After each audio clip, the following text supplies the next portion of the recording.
आपको नजर आ रहा है। देखिए, सबसे पहले आप पानी को छोड़ दीजिए और ज़मीन वाले एरिया को पकड़िए। अगर मैं आपसे कहूँ कि आप ज़मीन वाले एरिया को पहचान सकते हैं, तो आपकी नज़र सबसे पहले हमारे इंडिया पे पड़ेगी।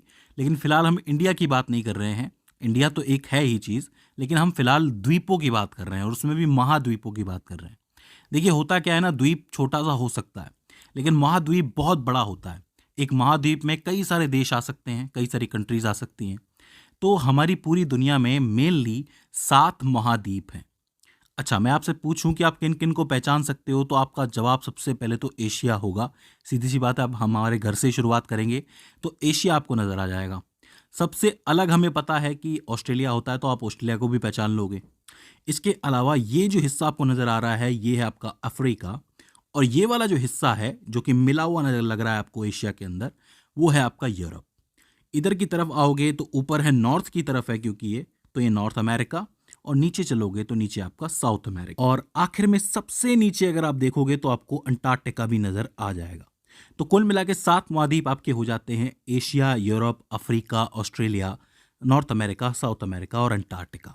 कोई दिक्कत है? कोई दिक्कत नहीं है। अब देखो, क्षेत्रफल के लिहाज से कौन सबसे बड़ा है और कौन सबसे छोटा है, ये बात हमें जाननी है। तो साफ साफ नजर आ रहा है कि सबसे बड़ा तो एशिया है, उसके बाद आपका अफ्रीका है, उसके बाद नॉर्थ अमेरिका है, उसके बाद साउथ अमेरिका है, इसके बाद आपका अंटार्कटिका है, उसके बाद 2 बचते हैं, एक यूरोप है, एक ऑस्ट्रेलिया है। कौन सा बड़ा होगा?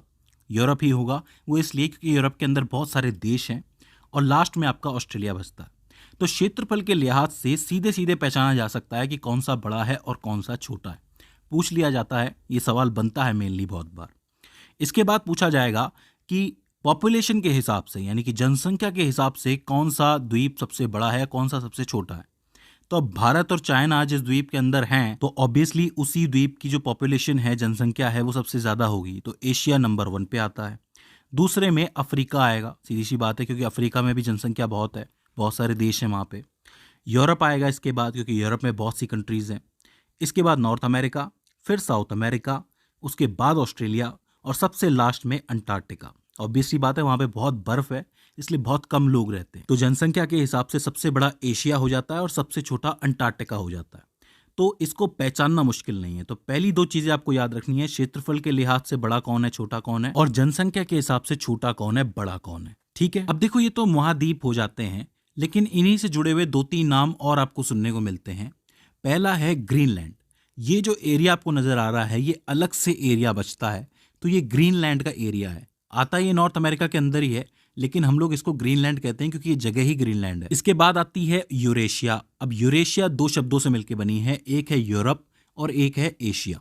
ये जो आपको बीच में दिख रहा है ना, लाइन जो दिख रही है, इसको आप कहते हो यूरान माउंटेन्स, यानी कि यूरान के जो पहाड़ हैं, वो यूरोप को और एशिया को अलग अलग करते हैं। क्योंकि यूरोप और एशिया के बीच में कोई बहुत बड़ा समुद्र तो है नहीं, तो इसीलिए ये आपस में मिलकर यूरेशिया बनाते हैं। Europe plus Asia, Eurasia. तो अगर आपसे कोई यूरेशिया कहे, तो आप यूरोप और एशिया दोनों को कंबाइन करके बताओगे। तीसरा शब्द आता है ओशेनिया। देखिए, ऑस्ट्रेलिया तो आप जानते हैं, ऑस्ट्रेलिया एक महाद्वीप है, लेकिन ऑस्ट्रेलिया के आसपास भी बहुत सारे द्वीप हैं, आप लोग देख सकते हो। जब आप इस पूरे को मिलाओगे, तब बनेगा आपका ओशेनिया। क्योंकि ये थोड़ा सा अलग भी है, दुनिया से थोड़ा सा अलग दिखता भी है, तो इस पूरी जगह को ओशेनिया कहा जाता है। तो 3 वर्ड्स हो जाते हैं, एक ग्रीनलैंड हो जाता है, एक यूरेशिया हो जाता है और एक ओशेनिया हो जाता है। तो आपको बिल्कुल भी कंफ्यूज नहीं होना है। तो ये तो आपकी महाद्वीपों की बात हो जाती है। अब हम बात करते हैं महासागरों के बारे में। तो कितने महासागर हैं हमारे पास? 5 महासागर हैं। देखो, पहले तो महासागर और सागर के अंदर फर्क समझ लो। महासागर का मतलब ये होता है कि एक महासागर में कितना पानी है, मतलब कितनी क्वांटिटी है वाटर की, कितना वॉल्यूम है, कितना आयतन है। जैसे कि आपके सामने 2 डब्बे रखे हुए हैं, एक छोटा है, एक बड़ा है। तो किसका आयतन ज़्यादा है? बड़े वाले का है, क्योंकि इसमें ज़्यादा वाटर आ सकता है, ज़्यादा पानी आ सकता है। इसी तरीके से एक महासागर और सागर में फ़र्क ये होता है कि एक महासागर में बहुत सारा पानी होता है बजाय कि एक सागर के। तो इसका मतलब महासागर 5 ही है हमारे पास। कौन कौन से हैं? 2 का नाम आपके दिमाग में सबसे पहले आ गया होगा। एक है प्रशांत महासागर, जो आपको दिखता है पूरा का पूरा फैला हुआ है। एक है हिंद महासागर। सीधी सी बात है, अपने घर की चीज़ तो पहले याद आती है सबको। ठीक है। तीसरा आता है आपका अटलांटिक महासागर, जो कि यहाँ से या आप इस पूरे एरिया के बीच में आपको नजर आ रहा होगा, जो पूरा का पूरा होता है। चौथा है आपका अंटार्कटिक महासागर, जो कि अंटार्कटिका के आसपास होता है, अंटार्कटिक सर्कल के अंदर होता है। अभी मैं बताऊंगा कि वो अंटार्कटिक सर्कल कैसे जानते हैं हम लोग। और एक ऊपर की तरफ आता है आपका आर्कटिक महासागर। ठीक है, तो आपके 5 महासागर हो गए, प्रशांत, हिंद, अटलांटिक, अंटार्कटिक और आर्कटिक। अब यहाँ पे आपको एक चीज याद रखनी है, जो मैंने अंटार्कटिक आपको बताया है, इसको दक्षिणी महासागर भी कहा जाता है। मेनली दक्षिणी महासागर बिल्कुल सही वर्ड है इसके लिए, लेकिन चूंकि इसको अंटार्कटिका से जोड़ा गया है, इसलिए मैं इसको अंटार्कटिक महासागर कह रहा हूँ। ठीक है, लेकिन आप इसको दक्षिणी महासागर कह सकते हो। तो अब यहाँ पे आपके 2 तरीके के सवाल बनते हैं कि कौन सा महासागर क्षेत्रफल में ज्यादा है, आयतन में ज्यादा है और गहराई में ज्यादा है। मतलब कुछ एक पैरामीटर्स होते हैं, कुछ एक पैमाने होते हैं जिसके आधार पे आप महासागर नाप सकते हो। कौन से महासागर का क्षेत्रफल ज़्यादा है या आयतन ज़्यादा है, मतलब किस में पानी ज़्यादा है या फिर किसकी गहराई ज़्यादा है। तो देखो, आयतन, क्षेत्रफल और गहराई के आधार पे प्रशांत महासागर सबसे बड़ा है। ठीक है, इसके बाद आता है अटलांटिक, जो कि आपको यहाँ दिख रहा है, अमेरिका के पास दिख रहा है। इसके बाद आता है हिंद महासागर, फिर आता है दक्षिणी महासागर यानी कि अंटार्कटिक, और सबसे लास्ट में आता है आर्कटिक। तो ये जो आपको क्रम दिख रहा है ना, इस क्रम से आप ये बता सकते हो कि सबसे बड़ा महासागर कौन सा है, सबसे गहरा महासागर कौन सा है। ठीक है, इस क्रम से सवाल बनता है, तो आपको ये याद रखना है। इसके बाद एक और सवाल बनता है। सवाल ये बनता है कि तटीय रेखा के आधार पे कौन सा महासागर सबसे बड़ा है। कहने का मतलब ये है कि कौन से महासागर की तटीय रेखा सबसे बड़ी है, कितनी कंट्रीज से होकर के गुजरता है या कितने कंट्रीज के तट से होकर गुजरता है। तो देखो, इसका क्रम थोड़ा सा बदलता है। इस क्रम में प्रशांत महासागर सबसे बड़ा है क्योंकि इसकी तटीय रेखा सबसे बड़ी है। उसके बाद अटलांटिक आता है, क्योंकि अटलांटिक बहुत सारे तटों से होकर गुजरता है, यहाँ पे 2-2 अमेरिका आ जाते हैं, आपको पता है। इसके बाद आता है हिंद महासागर।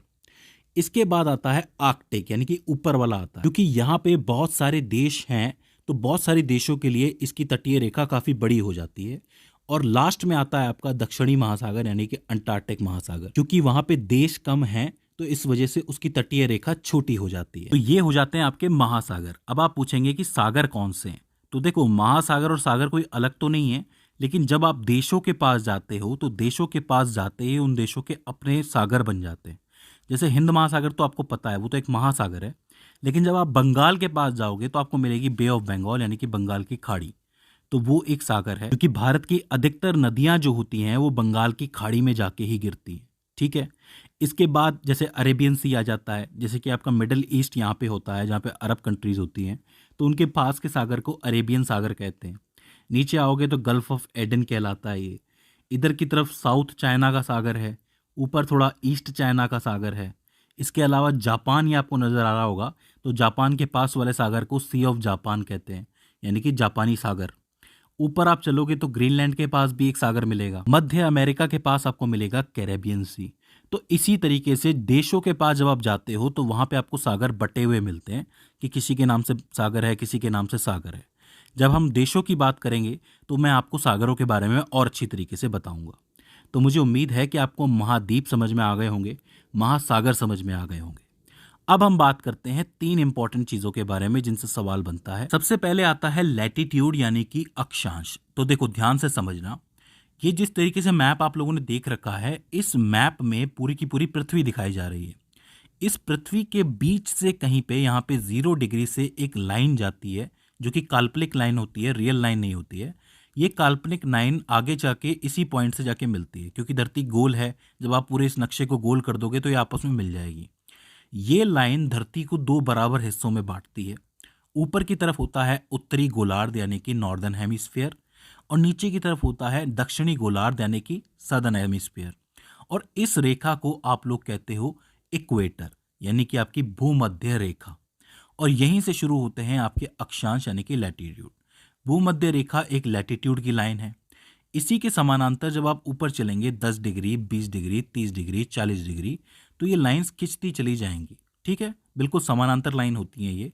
तो ये जो लैटिट्यूड है ये आपका उत्तर की तरफ जा रहा है, ये सब लैटिट्यूड की लाइन है। जब आप नीचे की तरफ यानी कि दक्षिणी गोलार्ध में ऐसी ही लाइनें खींचोगे साउथ की तरफ, तो ये दक्षिणी गोलार्ध का लैटिट्यूड या फिर अक्षांश कहलाएंगे। देखो, बिल्कुल भी कंफ्यूज नहीं होना है। दुनिया को 2 बराबर हेमिस्फीयर में गोलार्धों में काटती है एक लाइन, जिसको आप कहते हो भूमध्य रेखा। बहुत जरूरी रेखा है, पूछा जाता है। और उसी भूमध्य रेखा के समानांतर जब ऊपर तक मतलब पोल्स तक जहाँ पे आपके ध्रुव होते हैं वहां तक आप लाइन खींचते हुए जाओगे तो वो सारे अक्षांश होंगे, लैटिट्यूड होंगे। अब यहाँ पे ध्यान देने वाली बात यह है कि दो लैटिट्यूड बहुत इंपॉर्टेंट होते हैं हमारे लिए। एक होता है 23.5 डिग्री उत्तर की तरफ और एक होता है 23.5 डिग्री दक्षिण की तरफ।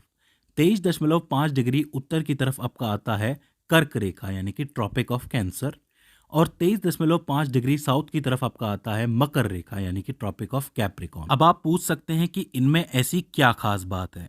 तो देखो, अब थोड़ा सा जाते हैं धरती से बाहर। धरती एक टिल्ट पे यानी कि एक झुकाव पे झुकी हुई है, आपको तो पता है 23.5 डिग्री के झुकाव पे है धरती सूरज के साथ।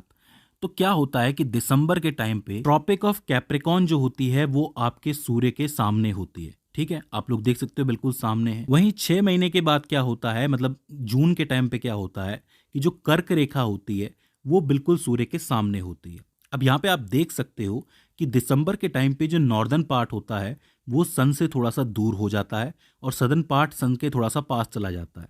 तो मतलब नॉर्दर्न पार्ट में यानी कि उत्तरी पार्ट के अंदर, उत्तरी गोलार्ध के अंदर इस समय सर्दी पड़ रही होती है और दक्षिणी गोलार्ध में इस वक्त गर्मी पड़ रही होती है। वहीं जब आपकी कर्क रेखा सूर्य के सामने होती है तब क्या होता है, तभी आपका जो नॉर्दर्न पार्ट है यानी कि उत्तरी पार्ट है ये सूर्य के करीब होता है, तब यहाँ पे गर्मी पड़ रही होती है। और ये जो नीचे वाला सदर्न पार्ट है दक्षिणी वाला वो दूर होता है, तो यहाँ पे सर्दी पड़ रही होती है। अब हम कहाँ रहते हैं, इंडिया कहाँ है, नॉर्दर्न पार्ट में है। तो दिसंबर में यहाँ सर्दी पड़ती है, तब मकर रेखा पे होता है सूर्य, और जून के टाइम पे यहाँ गर्मी पड़ती है क्योंकि कर्क रेखा होती है सामने और हम लोग सूर्य के करीब होते हैं, मतलब नॉर्दर्न पार्ट करीब होता है। आप देख सकते हैं कि दिसंबर जनवरी के टाइम पे मकर रेखा से दोबारा ये इक्वेटर की तरफ आना शुरू करता है सूर्य, तभी ये मकर राशि में भी प्रवेश करता है। हम लोग कहते हैं ना कि मकर संक्रांति आ गई है, तो वो दिसंबर जनवरी के टाइम पे होता है जब मकर रेखा से सूर्य वापस इक्वेटर की तरफ, भूमध्य रेखा की तरफ वापस आता है। हालांकि सूर्य कहीं नहीं जाता, हम ही घूम रहे होते हैं, धरती ही घूम रही होती है। इसके बारे में और भी अच्छी तरीके से आप समझ सकते हैं, इस वीडियो के अंदर मैंने बना रखी है। इस वीडियो में मैंने मौसम के बारे में बताया कि मौसम कैसे बदलते हैं। ठीक है, तो आपके 3 अक्षांश हो गए, एक आपकी भूमध्य रेखा हो गई, एक कर्क रेखा हो गई, एक मकर रेखा हो गई।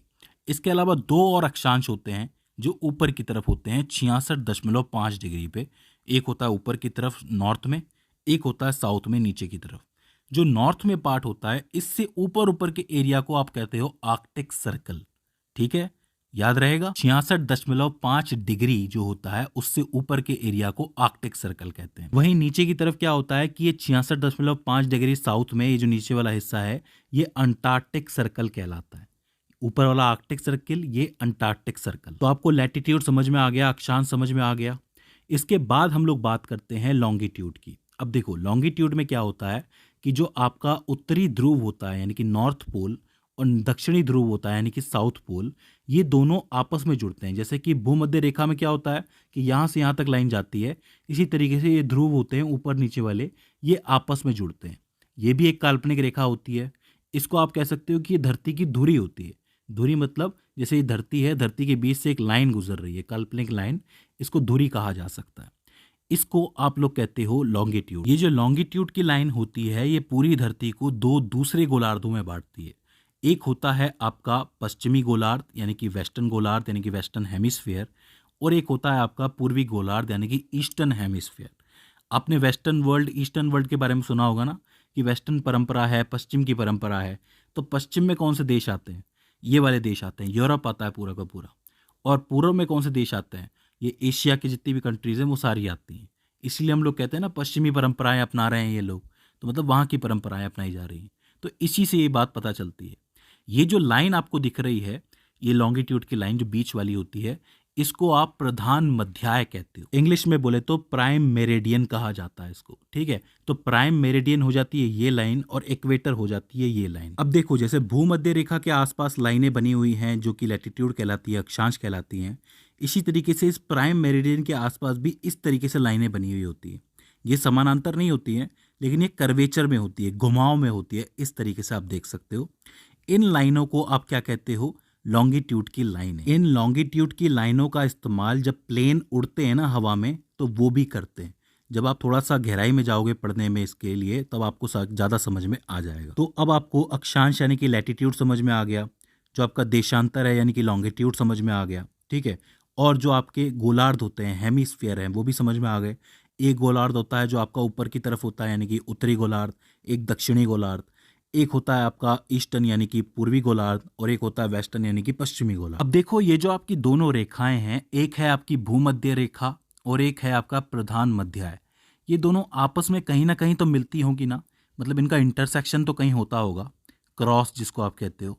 तो वो जगह कौन सी है उसके बारे में पूछा जाता है। तो देखो अफ्रीका जो महाद्वीप है उसके पास सागर में ही एक जगह है जिसको आप कहते हो गल्फ ऑफ गिनी।